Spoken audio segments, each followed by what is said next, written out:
প্রধান উপদেষ্টার চীন সফর নিয়ে আরও জানাতে বুয়াও সম্মেলনস্থল থেকে আমাদের সঙ্গে যুক্ত হয়েছেন বেলায়েত হোসেন। বেলায়েত, প্রধান উপদেষ্টা কখন নাগাদ চীনে পৌঁছাতে পারেন এবং আজকে কি তার কোনো আনুষ্ঠানিকতা রয়েছে কিনা বিস্তারিত জানাবেন।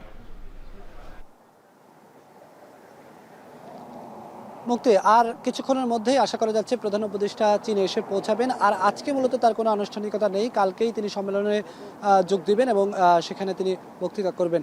একটু বলে রাখতে চাই যে তার এই সফরকে ঘিরে এই যে সম্মেলনটি অনুষ্ঠিত হচ্ছে চীনের হাইনান প্রদেশের বোয়াও শহরে, এখানে ৬০টি দেশের প্রায় ২,০০০-এর বেশি প্রতিনিধি অংশ নিয়েছেন। বলে রাখতে চাই যে ৬০টি দেশ এবং অঞ্চলের প্রতিনিধিরা এখানে অংশ নিয়েছেন।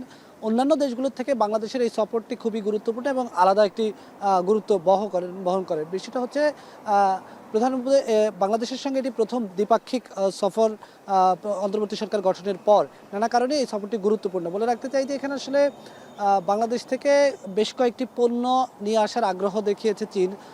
যদি বলি যে আসলে বাংলাদেশে প্রত্যেক বছর ২৪ লাখ মেট্রিক টন আম উৎপন্ন হয়, সেখানে একটি উল্লেখযোগ্য অংশ আম কিন্তু সংরক্ষণের অভাবে নষ্ট হয়ে যায়। যে আমগুলো সংরক্ষণের অভাবে নষ্ট হয়ে যায় সেই আমগুলো সংরক্ষণের আগেই কিন্তু এখানে এসে চীন রপ্তানি করতে চায়। এর বাইরে উচ্চ সুদ হারে চীন থেকে যেই ঋণ নেওয়া হয়েছে সেই ঋণের সুদ হার কমানো, তিস্তার পরিকল্পনা বাস্তবায়ন সহ নানা ইস্যু নিয়ে প্রধান উপদেষ্টার সঙ্গে আলোচনা হবে। তো আমরা অপেক্ষা করছি প্রধান উপদেষ্টা এখানে আসবেন, কথা বলবেন, চীনের প্রেসিডেন্টের সঙ্গে দ্বিপাক্ষিক বৈঠকে বসবেন।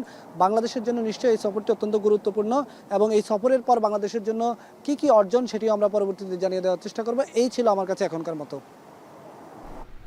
বেলায়েত হোসেন যুক্ত ছিলেন চীন থেকে।